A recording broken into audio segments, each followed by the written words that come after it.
there's a lot of places in the world where you can't be mean. And if the people want to go down this road, then it's you can't be mean about somebody's religion, even. Or in the UK, where they say you can't, Whatever happened to you know, it looks like Julia Fox. Whatever happened to the Canadian preacher? He kept getting arrested during the lockdowns. You remember that guy, Arthur? What was yeah, Arthur? Pavlovsky. He's Whatever still happened to around. him? Okay, Still I, around. I, His I don't know stuff is what. pretty much over with. Okay, all right. I mean, the anti-lockdown economy is run up dry. Obviously, like I'm not saying him. I'm not saying him. But there's plenty of people who are just like, oh, I'm breaking my bail conditions. I hope I don't go to jail. I went to jail. Donate to me. That sort of thing. That happened a lot with a lot of people. And there are so many different sections and sects and liars and people telling the truth. I'm guessing Canada led the If way on anti-lockdown freedom fighting economy in that sense. So I don't know what's going on with him particularly, but nothing too neither consequential. here nor there. They were, I was just one of those stories that is huge for a couple of weeks, and then it just kind of you never hear about it ever again, sort of thing.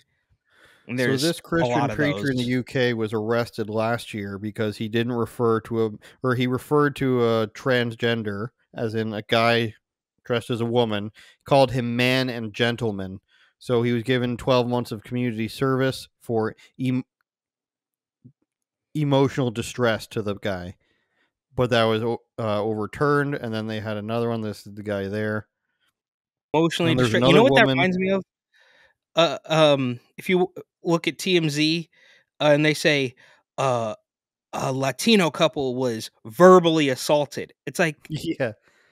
that's they're just completely making things up. Anyways, continue. So the other one is a woman who even apparently described herself as a radical feminist, called a guy dressing as a woman a pig in a wig on Facebook, and she was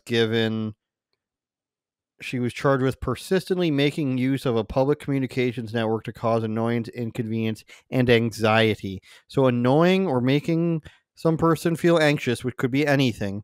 I could look at you and you can feel anxious, is an attempt at a crime in the UK. And like as you can see, these things are crimes, or at least they can be manipulated into seeming like crimes. And then a judge says it's a gross, disproportionate, and unjustified state interference with free speech. See, I don't understand how you can do that though. If it's an interference with free speech, then why is a person able to be charged in the first place? Because in America, you can't just say that person was mean to me and let's charge him, and you have to rely on the judge to then overturn it. Well, I mean, yeah, that's happening in the UK, but here we're gonna get there.